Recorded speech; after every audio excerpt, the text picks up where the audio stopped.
I'm probably not the only one who was pretty shocked that today, even at work, where almost nobody really talks news and politics, people were generally very, very emotional about what happened with the Notre Dame Cathedral, as it's pronounced in French. In America, we usually call it the Notre Dame. Then again, there were some people who were making jokes both on the internet and where I was. I don't really think this is I'm not against people joking about such things, but I don't think that this is a laughing matter. The truth is that the Notre Dame Cathedral, the vast majority of reactions I saw were from people who actually got to visit it, got to experience, I guess, the architecture and the aesthetic of the place, and probably saw the significance of a lot of the artifacts there. I personally am not. I'm not Catholic or Christian. I'm not French. I don't really have any connection to it, but it's very difficult not to see the symbolism of one of France's most signature architectural accomplishments, a place that has a lot of very old Christian relics, basically going up in flames, and the majority of it, I believe, is damaged. And the the iconic spire at the top is has already collapsed. So it's something that I think people are going to draw from it their own meaning. And we've already seen people sort of mock it, saying, well, this is really the time for us to, see this as something that's just because, after all, this is Western uh, imperialism, Western thought is going up in flames finally in order to bring in a new era. Now, those people I think are off their rockers. The culprits behind this, some people are saying it's an accident. There are a lot of theories going out there as to some sort of religious motive for why somebody decided to commit an arson attack, perhaps.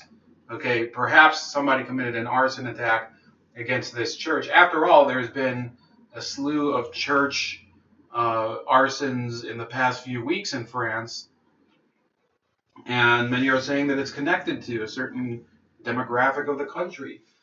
So I would say that really the takeaway from this is that this is the Macron era. This is what is the end result of somebody who has basically sacrificed the long-term well-being of his country and the full heritage of his people in order to fulfill a multinational goal.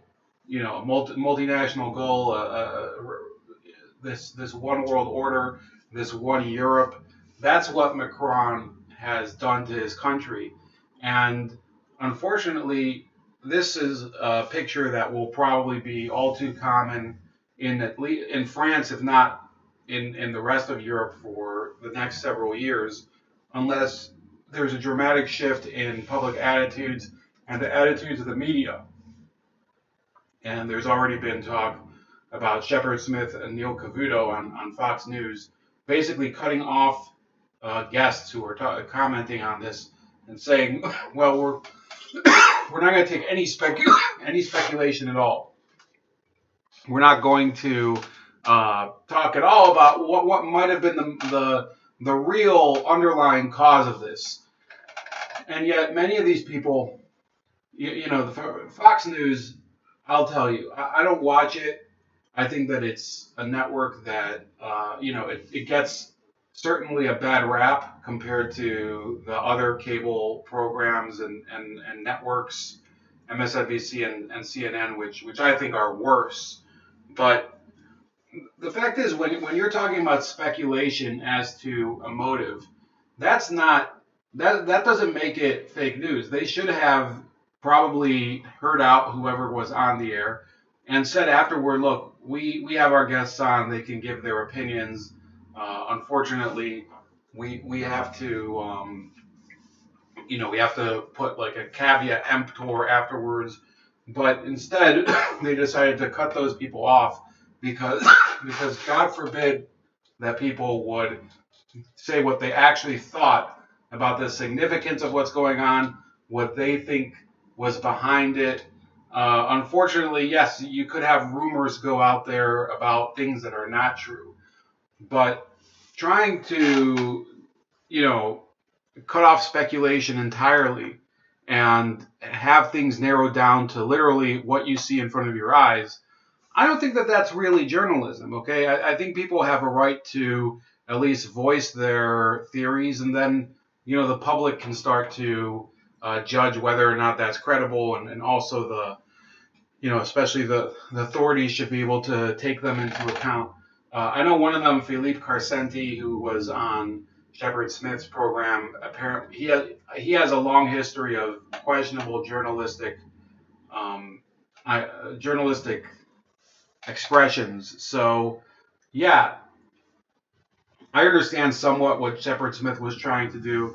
I think on the whole, though, Shepard Smith himself is somebody who is beholden to the official line. Somebody who says, well, unless the actual person comes out and says what's been going on, we shouldn't believe them. He's essentially been an apologist for the intelligence agencies during the Russiagate fiasco. He never was really one of these people who looked deeper into what was happening during the Iraq War era.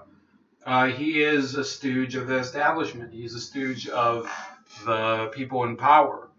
And that's really how people like Macron are able to maintain their hold on power because, despite the fact that people on the ground know a certain reality, despite the fact that people who have to deal with this stuff day to day know that there's something that the news isn't reporting, the news decides, well, we're only going to plug in our feed from a certain type of source, the type of source that we've already filtered and approved, and everyone else is basically incredible. They cannot be given even the minimum amount of consideration, and we're going to therefore,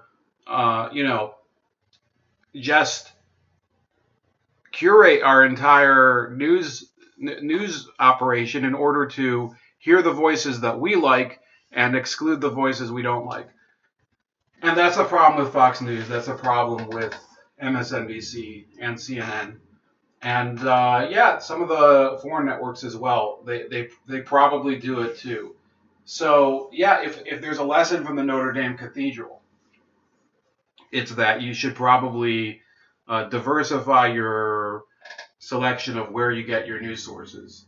Okay, I get a lot of my news from RT, but I get some of my news from other sources that are, more conservative or more, more divergent, alternative sources. I get some of my news from left-wing sources. For example, from The Intercept. Sometimes I'll read their stuff. The Middle East Eye. That's really one of the reasons that I think it's hard to really put myself into a category and just join one side. So what they're telling you about the Notre Dame Cathedral, what they're telling you about Julian Assange, even what they're telling you about the Venezuela debacle, I think you should at least check what's going on beyond just a single source, because that source has an interest, and the alternative source has an interest. You have to find a middle ground. So that's about it. Obviously if you're Catholic, I think this probably has a significance for you. But there's a lot of people who appreciate the architecture, the craftsmanship behind the Notre Dame Cathedral, and understandably, there's a lot of long faces today. Somebody I know who's really into opera. I'm not, but somebody I know who's into opera was talking a lot about the significance of the Notre Dame Cathedral to him. So this is an event that I think will be pretty well remembered for this year, but how long afterward, I don't know. Unfortunately, if we had a more honest media, maybe we could get to a real resolution of this, but I don't think so. Please like, share, subscribe. Also, subscribe to me on BitChute at Chef Leopard, on Minds.com also at Chef Leopard, and on Gab at Starscream85. I'll talk to you later. Enjoy your Tuesday.